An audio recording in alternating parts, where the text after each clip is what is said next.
সমগ্র সৃষ্টি জগতের জন্য যিনি রহমত হয়ে এসেছিলেন, যার নূরের আভায় মরুভূমির তপ্ত বালুকণা মুক্তোর মতো ঝিলমিল করত, তিনি আমাদের প্রাণপ্রিয় নবী মুহাম্মদ সাল্লাল্লাহু আলাইহি ওয়াসাল্লাম। তার বয়স তখন মাত্র ৮ কি ৯ বছর। মক্কার পাহাড় আর মরু প্রান্তর যেন তার জন্য অপেক্ষায় থাকত। তিনি যখন হাঁটতেন, মাথার ওপর একখণ্ড মেঘ তাকে ছাতা হয়ে ছায়া দিত, তার পায়ের নিচে উত্তপ্ত পাথরগুলো শীতল হয়ে যেত। কিন্তু আজকের দিনটি ছিল অন্যরকম। মক্কার একদল নিষ্ঠুর শিকারী, যারা বনের নিরপরাধ পশুদের হত্যা করে আনন্দ পেত, তারা আজ ধনুতীর নিয়ে শিকারে বেরিয়েছে। তাদের নেতৃত্বে ছিল আবু জেহেল, যার হৃদয়ে দয়া নামক কোনো শব্দ ছিল না। বনের গভীরে একটি লুকোনো ঝর্ণার ধারে একদল হরিণ খেলা করছিল।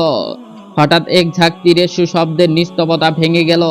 একটি অত্যন্ত সুন্দর মা হরিণী তার 2 শিশু ছানাকে নিয়ে পালানোর চেষ্টা করেছিল, কিন্তু আবু জেহেলের নিক্ষিপ্ত একটি বিষাক্ত তীর হরিণের পায়ে বিঁধল।